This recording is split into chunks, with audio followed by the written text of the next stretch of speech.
Anga ina no biri do dali kan giri ki kumi mera. Mera do gada ti da ki do kan giri ki kumi mera. Anda na no si da jali kan giri ki kumi mera mera pamon. Mera do gada ja wa do kan giri ki kumi mera ki pamon. Kubora jadi kumi jaro kampala matwan do gada na no ki pamon. Kubora jadi kumi jaro kampala matwan do gada ini na no ki pamon. Jao mona pon giri chuli mi pajowan. Mera cholo mona pon giri chuli mi gangne.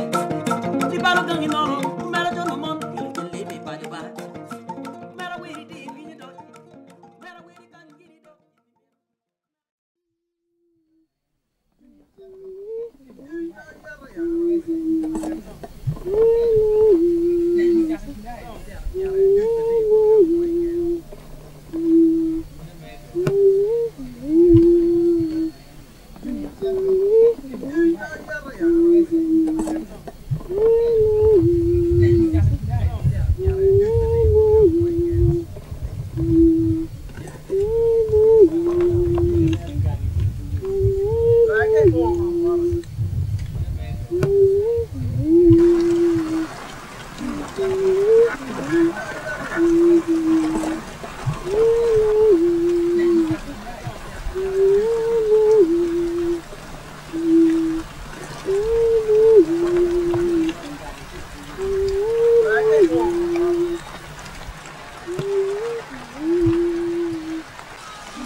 In spring 2010, I took a trip to Gulu, northern Uganda, to learn more about the lives of girls who have been involved in armed conflict.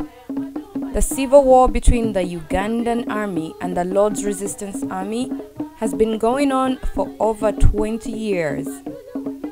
Unfortunately, the role of girls or women in this conflict continues to be a mystery. I was motivated to find out about the involvement of girls in this war because as a Ugandan woman myself, I felt that they were not as largely recognized as their male counterparts.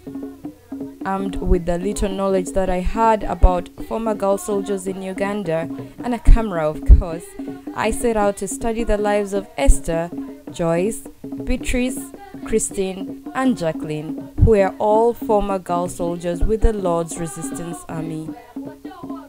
I was welcomed by a group of seemingly happy young girls, but little did I know that behind those beautiful smiles were lives that had been tragically affected by a brutal past.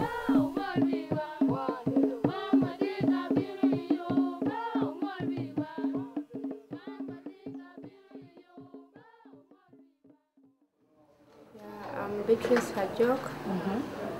The age is necessary. Yes. I'm 20. I'm making 28 this year. Okay. Yeah. Regarding my life experience, okay, I finished senior 4. So I just finished senior 4 last year, but before that, I was in one time abducted by the rebels. That one was 96. So I was there for some quite years. After I came back with pregnancy, I produced a baby girl. Then I found that I was HIV positive. Mago bera en ya yue kenyu titunga anyway. Pe malaria ke guru kai. Chedong kar mani on pe no bero raj no dam be don tika ngwe. No vur arwan mamawa ki biyo ki yawdi gora no vur wan mamawa ki goy mamana Am be don tika ngwe bi ni ken. Che bana no tam ni twari wa da ka ruma. Che yu ngi den po twala wa. Che don wa ber ka bore lum. Che jonu ngu cher gu no ka lup ka ngo bere. E don go ma. kar ma ki ma ber lum ja bera riyo ma ber lum ja bera riyo gen ma ber ka timne dum ana go down bera ya down awa ka ma dan wa tiga me to Marang tam money obien wia ne mera duko gang a cha wa ne bino a ki kama wa bere ki yeni ne bino e kama wa an a ki ye a bore lum bi cha bera chi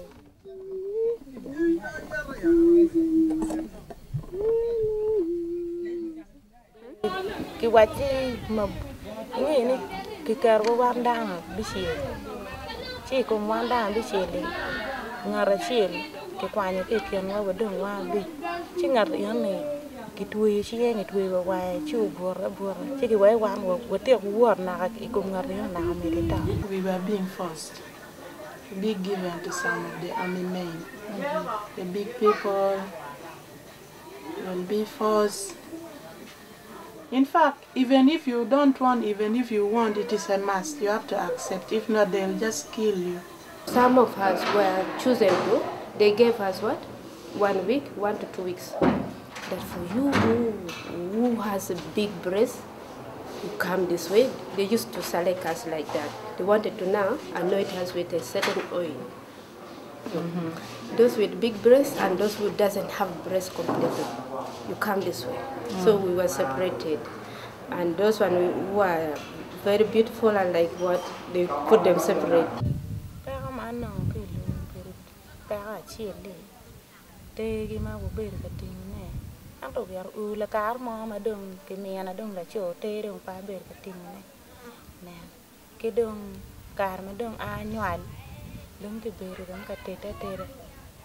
Kidong pa ma ber na ma le to twa lu te ma ke bet ka ma ne ma ke cha ko ge pe lu te ke ni ma ber ma ke ni ma pura pa ken kiter ge o ga chudan ku da. They gave me heavy bag loaded, and by then I was pregnant. After they have anointed us, they all divided us to get our husbands. We are given men. Kama ke mawa wan ke la mara ke war ka ba kama bo ke ber ka me wa yen ma pa ke ber ka tingo na kar ma dong wai dugo ma dong no mon pa ka man te ka lo ko lu kwani mi chele o kar ma dong ruwa te. After they have anointed us, those one they send them back home. After a certain small fight, we had a fight with an airplane, but God is great that we managed, but others also died.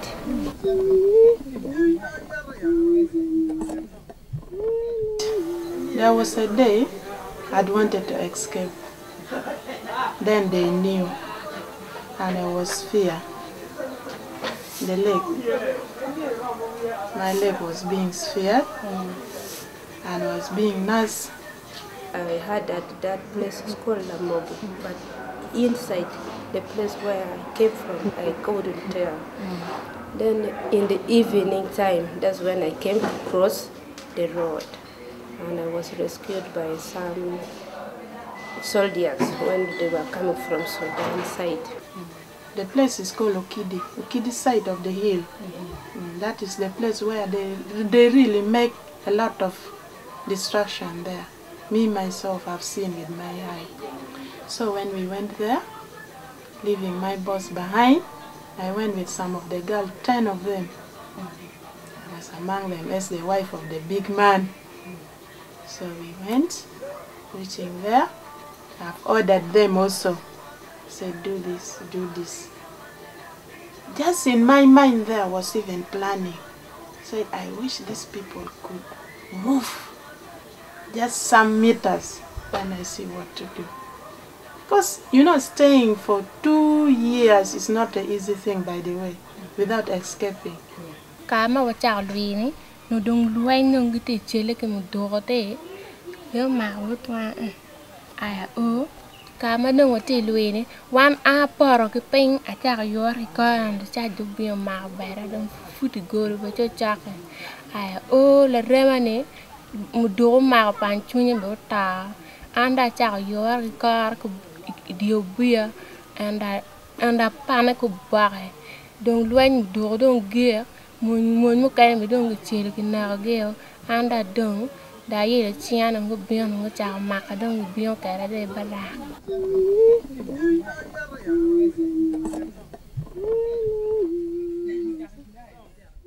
I was brought home. From home, my parents, all, even my uncle, they refused me. I used to stay with the uncle. They refused me. They said, why should we keep you with all this pregnancy? Why should we, when you look sick, we are not going to keep you? You see this war, even as chief, we are wondering. Because you see our culture, it is like this. You cannot go and take a girl in the bush, you sleep with her. Right. That one is not allowed here. After producing, I had a granddad who was staying in Kampala. Then I said that I want to go back to school. When I was still with the pregnancy, I told him, said I need to go back to school and I need school fees. He said, unless you told us who is the husband of the owner of the pregnancy, where's your man? He said, the man is not there. But at the time when this war came in here in Acholi, right, for a long time, 23 years, we spoil our culture. We will lose our culture because those people from the bush, they come home, they take our girl by force, adopted them. When they go with them in the bush, they change them to be a woman, which culture of actually cannot allow you to be with a woman in the bush as a wife. Yes, it is taboo. The relationship between me and the father of the son, the father of my boy, the man had neglected me. For the girls, because most of them came back, they were forcefully, forced into sex. They have had children. Some of them returned with kids, some of them did not return with kids, but they all faced the same problem. For those who return with kids, it's so difficult for them to remarry. The men that they come across say, I cannot, take care of a child whose father is an elderly or the father killed my family. Some boy, they fear the girl who come from the bush. Said, that girl is very tough. Sometimes it will kill me anytime. Initially, it was a very, very difficult thing to do, to reunite the formerly abducted people to their communities. Because leave alone the communities, generally, even their parents particularly, already had difficulties with dealing with these children, reintegrating with them.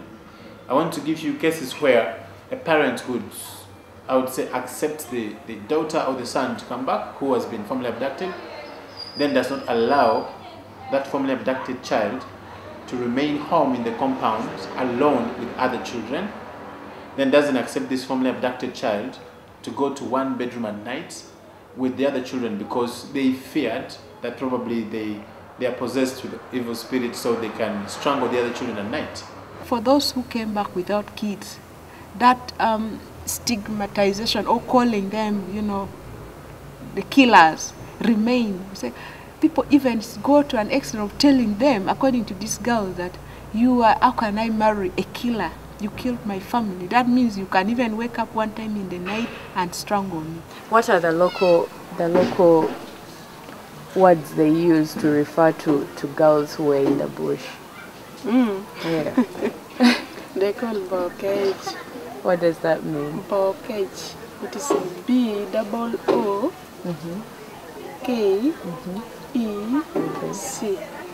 Bocage.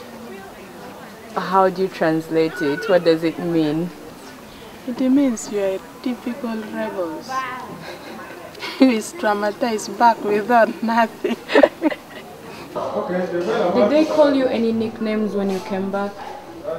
Your neighbors, your friends, Yeah, I was first given a wife to call. So I was like as if I'm now married, and even it could make me to reflect. Once you have been nicknamed, you normally reflect on the life you have been undergoing through of difficult moment, and it reminds you back First of all, they segregate you. There is segregation in a community. How? First of all, once you are in a community and they knew that you pass through the center, because for us they call, from here they just call traumatist. When you are back from the bush, obviously you will be counseled from the center, then you come back in your normal places. But still the challenge is you meet segregation is the first thing. Kita kenwani ni moni abelu be da gan mana lo kwa tia watini pa yo kumera ni kema. So if my names were very many, and if we reach here, we did not mention it. Because you know, with these actually people, once you also mention it, it's also a problem. We receive them all together. And also we ship them the same thing. We cannot say that this one is going to be different. This one, we will make what the boy are getting, also the girl are getting. It's not easy for them, like it is to the boys, to rejoin the formal education system. And so I keep thinking there is need to have a more specific tailor-made program that focuses the ladies especially. They need more intensive social support, for example, more intensive counseling, so that they can accept within themselves to go back to school, to rejoin the formal education system like the boys usually do.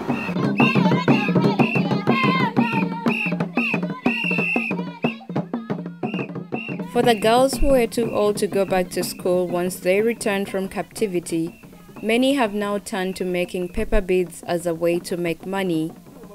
Here in the small makeshift structure that they set up as their office, the girls and women of Legan Pagan Beads Makers Association showed me how they make their beads and other accessories which they later sell off so that they can provide for their children. I was intrigued by the resilience to survive and the cheerfulness with which these women did their work, so I joined the fun myself. Interestingly, I realized that even though these women did most of the hard work in their business, the financial decisions were made by a high school boy who was acting as their manager. This was illustrative of the Acholi cultural structure which fronted the man as the leader and the woman as the follower. What inspired me, however, was that even after all the pain and suffering that most of these women had been through, they still had hope for the future.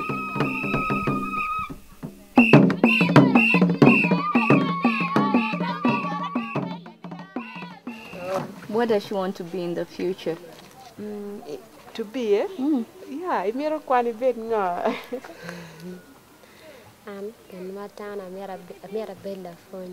I'm feeling that in case I fail to be a nurse, I need to support those young ones with HIV, AIDS. They are being abolished, they are suffering, and they are not adhering to their drugs. There's a great drug abuse in the community. So I will pick up them, and if possible, I need to support by sponsoring them in school. And I don't think what I will manage, but that's another dream which I really feel have the love for them.